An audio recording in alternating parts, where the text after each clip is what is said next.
Hello everyone. Welcome back to Online Help Guide.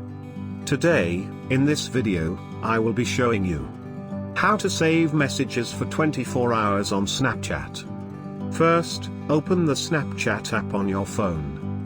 Tap on the chat icon from the bottom navigation bar.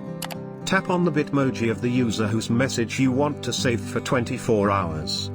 From the top right corner, tap on the three-dot icon.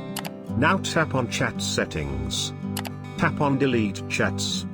From the pop-up menu, tap on 24 hours after viewing.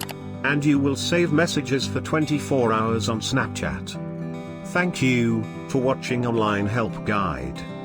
Hope this video was helpful and you're able to save messages for 24 hours on Snapchat. If you like our video, then don't forget to hit the like button on our video and comment down if you have any question or feedback. Also, if you are new to our channel, please subscribe and hit the bell icon to our channel.